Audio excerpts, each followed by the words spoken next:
Hi everyone! In this video, I'm going to show you how to get a PSA birth certificate online. Ito pala guys ay para sa mga hindi nagmamadali. If it's very urgent, I suggest that you go to the nearest PSA office para makuha niyo yung certificate niyo within the day. So bakit ba naging PSA? Yung PSA kasi ay pinagsama-sama ng NSO, NSCB, BLES at saka BAS.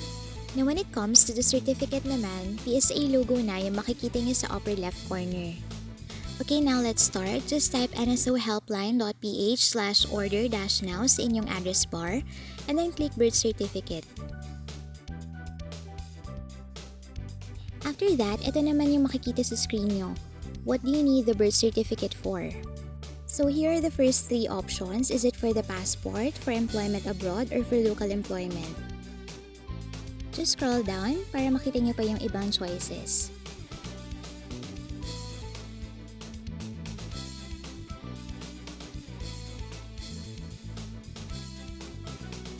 In my case, I chose local employment.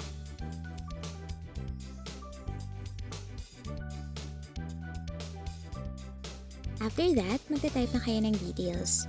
Kung para sa inyo yung kukunin nyo, type nyo lang yung details nyo. And kung para sa iba naman, type nyo lang yung information nila.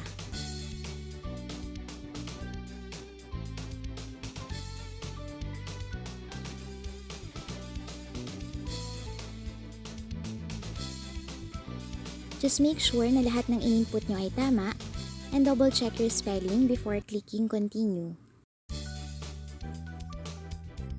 Next, have you had any of the following done to your birth certificate? Sa akin, none.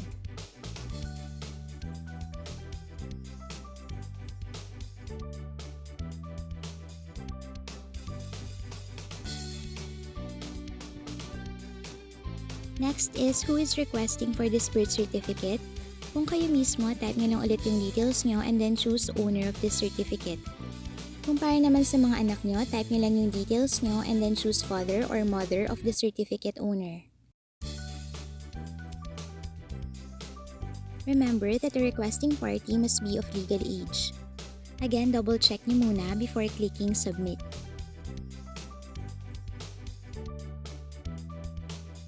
Okay, so ayan, nasa checkout page na tayo. Sa left side, makikita niyo yung mga in-enter nyong details kanina.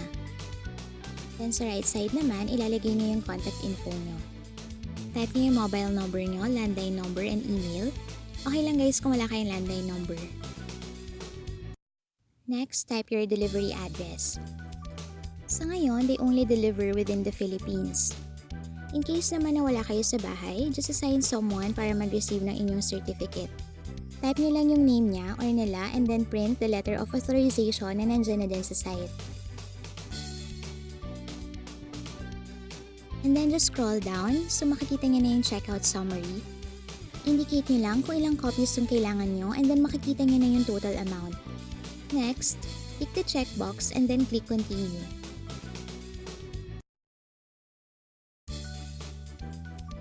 So now here's your order confirmation.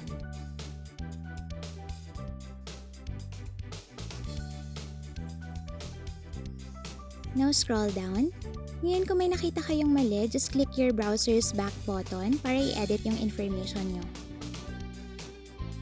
Kung wala nang mali, just scroll down para makita kung paano kayo magbabayad. Pwede kayo magbayad using your credit card or GCash or pwede rin naman dito sa mga over-the-counter payment channels na binigay nila. Ang pinaka-convenient para sa akin ay Bayad Center. Pag na-click nyo na yung mode of payment na convenient sa inyo, lalabas na dito sa taas yung inyong reference number. Dahil Bayad Center yung pinili kong mode of payment, ganito yung lumabas sa aking sample transaction form. Dun sa account number, yung 10-digit reference number ang ilalagay nyo. Next, scroll down nyo para makita nyo yung delivery reminders. Ihanda nyo lang yung ID nyo and then a photocopy of that ID para ipakita sa courier upon delivery. So ito yung mga valid IDs na nakalist sa kanilang website.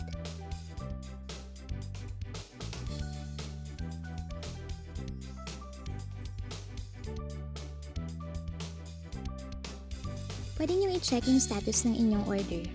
Punta lang ulit kayo sa kanilang website and then click check status. Now type your reference number and then submit. Sa baba, ito yung makikita nyo. Dahil hindi pa ako nagbabayad, ang status ng akin ay waiting for payment confirmation. Sa mga nagtatanong kung gaano katagal, maghintay lang kayo ng 2 to 7 working days upon receipt of payment.